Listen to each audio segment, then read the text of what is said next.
अस्सलामुअलैकुम वरहमतुल्लाहि वबरकातुहू। प्यारे दोस्तों, आज की इस वीडियो में हम आपको एक ऐसा वाक़या बताने वाले हैं जिसको सुनकर आप हैरान नहीं जाएंगे। ये वाक़या एक लड़की का है जो दाढ़ी वाले और टोपी वाले इंसान से बहुत ज़्यादा नफ़रत किया करती थी, लेकिन फिर उसके साथ कोई ऐसा वाक़या हुआ जिसको देखकर और सुनकर आप भी हैरान हो जाएंगे।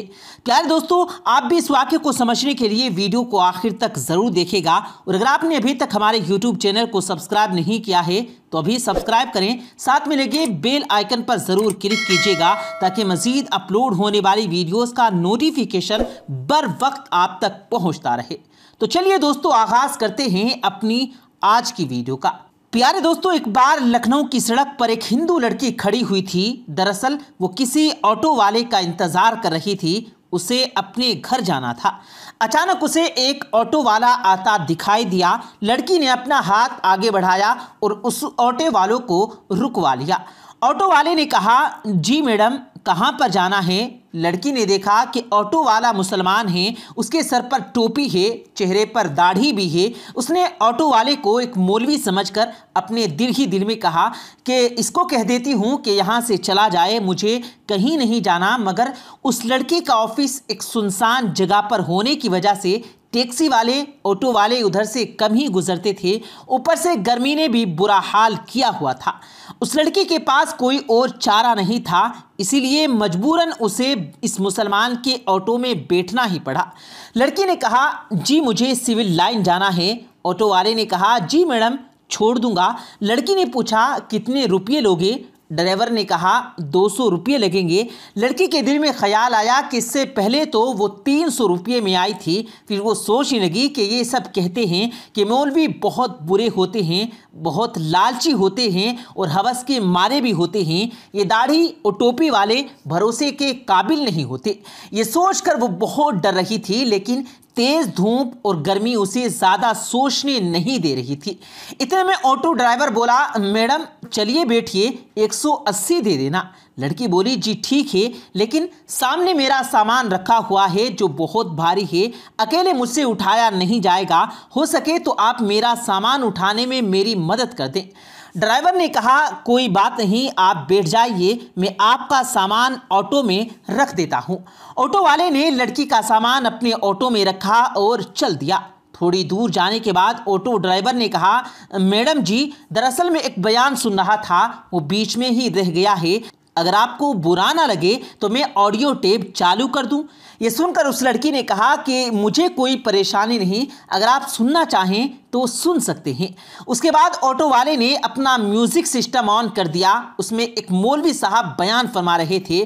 प्यारे दोस्तों, बयान था पर्दे के बारे में। न चाहते हुए भी उस लड़की को वो बयान सुनना पड़ रहा था। गैर मुस्लिमों की महफिलों में रह रह कर उस लड़की के दिलों में मुसलमानों के लिए सिर्फ और सिर्फ नफरत ही भरी थी। लड़की को सिर्फ यही बताया और सिखा गया था कि मौलवी एक खूंखार भेड़िया होता है जिनका मकसद माल, दौलत और लालच के अलावा कुछ नहीं होता। मजहब के नाम पर सिर्फ पैसे कमाना ही उनका पेशा होता है। मगर अब ये लड़की एक मुसलमान के ऑटो में बैठी हुई थी और ना चाहते हुए भी एक मौलवी का बयान सुन रही थी। उस बयान में एक मौलवी साहब गरजदार, जोरदार आवाज़ में बयान कर रहे थे, कह रहे थे कि पर्दा अल्लाह का हुक्म है। पर्दा एक औरत के जिस्म का मुहाफिज है, उसके चेहरे से लेकर जिस्म के हर हिस्से, हत्ता कि उसके हाथ पैर को ढककर हज़ारों की भीड़ में भी उसे महफूज होने का यकीन दिलाता है। पर्दा औरत को शैतानी नज़रों से बचाता है और देखने वाले अपनी आंख तक घुमा लेते हैं और सोचते हैं कि ये तो एक शरीफ लड़की है। पर्दा औरत की इज्जत है, उसकी सलामती का जामिन है, उसकी पाक दामनी की ज़ाहिरी अलामत है। पर्दे में ही एक औरत की इज्जत है, लेकिन बेपर्दा औरत की मिसाल उस खुले गोश्त की जैसी है जिस पर हर तरह की मक्खियां आकर बैठ जाती हैं, उस पर बैठकर अपना गंध निकालती हैं। हर एक को उसको खाने की निगाह से देखता है, हर नज़र उसको खाने के लिए सोचती है। ये बयान सुनकर उस लड़की को ऐसा लगने लगा कि जैसे ये सब अल्फाज उसी पर बोले जा रहे हों, क्योंकि जब वो वापस आती जाती है तो रास्ते में आवारा लड़कों की नज़रें उस पर पड़ती हैं, वो उसको घूरते रहते हैं।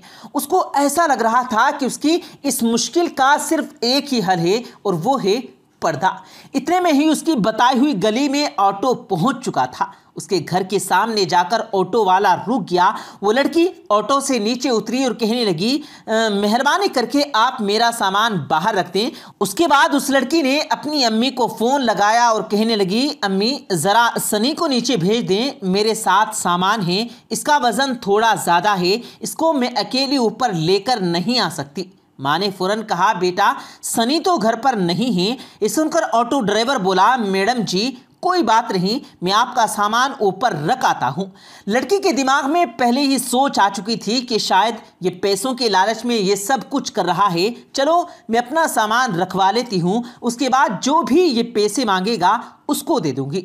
ये सोचकर लड़की बोली, ठीक है आप ही रख दीजिए। उसके बाद ऑटो वाले ने लड़की का सामान उठाया और फर्स्ट फ्लोर पर ले जाकर लड़की के कहने पर फ्लैट के सामने उसका सामान रख दिया। उसके बाद लड़की ने 300 रुपये निकाले और ऑटो वाले को देने लगी। ये देखकर ऑटो वाले ने कहा, मैडम जी ये 300 रुपये किस बात के? तो ये सुनकर वो लड़की कहने लगी, दरअसल कुछ दिन पहले भी मैं एक ऑटो वाले के साथ यहाँ आई थी, उसने मेरे से 300 रुपये लिए थे, आपने तो मेरा सामान भी उठाया है, अगर इसके पैसे आप अलग से लेना चाहते हैं तो आप बता दीजिए, मैं वो भी आपको दे देती हूँ। ये सुनकर ऑटो ड्राइवर ने कहा, मैडम जी नहीं, आप अपने पैसे अपने पास रखिए, हमारे जितने पैसों में बात हुई थी मैं इससे ज़्यादा पैसे आपसे नहीं ले सकता। और जहाँ तक बात रही आपका सामान उठाने की, तो हमारा दीन इस्लाम हमें यही सिखाता है कि हम दूसरे लोगों के साथ हमदर्दी करें, इसलिए मैंने आपका सामान उठाकर आपकी मदद की है, इसीलिए इसके पैसे मैं आपसे अलग से नहीं ले सकता। ये कहकर वो ऑटो ड्राइवर जाने लगा तो उस लड़की के मुंह से निकल गया कि क्या आप एक मौलवी हैं? तो ऑटो ड्राइवर मुस्कुराकर कहने लगा, मुमकिन है कि मौलवी के बारे में आपको गलत इन्फॉर्मेशन दी गई है, मुसलमानों के बारे में आपको गलत गाइड किया गया है। मैं एक मौलवी, आलिम या हाफिज तो नहीं, लेकिन मैं इन सब से मोहब्बत करने वाला हूँ, मुसलमान हूँ। ये कहकर ऑटो ड्राइवर जाने लगा। लड़की अपनी आंखों में आंसू लिए अपने घर की तरफ जाने लगी। प्यारे दोस्तों, अगर आपको देखना है कि एक मुसलमान की ज़िंदगी क्या होती है तो अल्लाह के प्यारे नबी जनाब मुहम्मदुर रसूलुल्लाह सल्लल्लाहु अलैहि वसल्लम के बारे में पढ़िए, क्योंकि नबी करीम सल्लल्लाहु अलैहि वसल्लम से अच्छी मिसाल आपको दुनिया में कहीं नहीं मिल सकती। आपने औरतों के हक में उस वक्त आवाज़ उठाई थी जब लड़कियों को जिंदा दफन किया जाता था। इसलिए याद रखें, अगर कोई इंसान गलत काम करता है तो वो इंसान गलत हो सकता है। प्यारे दोस्तों, आज के दौर में लोग इतने ज़्यादा मगन हो गए और जिन लोगों को खुद इस्लाम के बारे में ज़रा नॉलेज नहीं, वो अपने बच्चों को इस्लाम के बारे में क्या तालीम देंगे। याद रखें कि इस्लाम एक बिल्कुल पाक, साफ और सच्चा मजहब है। दीन इस्लाम हक है, किसी के कहने या सुनने से इसको बुरा भला मत कहें। अगर फिर भी आपके दिमाग में इस्लाम को लेकर कोई गलत फहमी बनी हुई है तो आप खुद अल्लाह के नबी जनाब मुहम्मदुर रसूलुल्लाह सल्लल्लाहु अलैहि वसल्लम के बारे में पढ़ें, आपको ज़रा बराबर भी कहीं गलती नज़र नहीं आएगी। अगर आपको कहीं पर कोई मुस्लिम बदतमीज़ी करता हुआ या कोई गलती करता हुआ दिखाई दे तो आप उसको सिर्फ उसे इतना बोल दें कि क्या तुम्हारे नबी जनाब रसूल करीम सल्लल्लाहु अलैहि वसल्लम ने तुम्हें यही सिखाया है? यकीन मानिए, अगर वो एक सच्चा मुसलमान होगा तो वो शर्म से पानी पानी हो जाएगा और वहीं पर सच्ची तौबा कर लेगा। प्यारे दोस्तों, ये थी हमारी आज की वीडियो। उम्मीद है आपको पसंद आई होगी। इस वीडियो के मुतालिक अपनी राय का इजहार कमेंट्स में ज़रूर दीजिएगा। वीडियो पसंद आने की सूरत में इसे लाइक करते हुए दोस्तों के साथ ज़रूर शेयर कीजिएगा। हम मिलते हैं फिर एक किसी कीमती वीडियो के साथ, तब तक के लिए अल्लाह हाफिज़।